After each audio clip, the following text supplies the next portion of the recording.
আপনারা কেউ কি আছেন ডক্টর ইউনূস স্যারকে থামানোর মতো? উনি এই ধরনের কাজগুলো করবেন আমরা ভাবতেও পারিনি।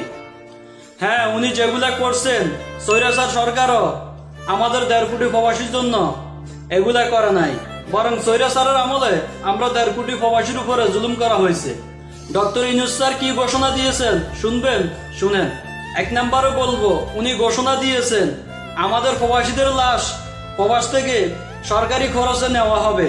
নাম্বার 2, এয়ারপোর্টে লাগেজ ভাঙলে এবং লাগেজ থেকে কোনো মালামাল চুরি হলে কর্মীদের বেতন থেকে কাটা হবে।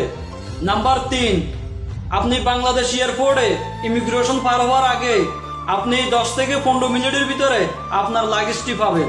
নাম্বার 4, এয়ারপোর্টে ফ্রি ওয়াইফাইয়ের ব্যবস্থা করা হয়েছে প্রবাসীদের জন্য। নাম্বার 5, এবং টেলিফোন করাও ফ্রি করা হয়েছে। Number 6, help desk customer service ব্যবস্থা করা হয়েছে।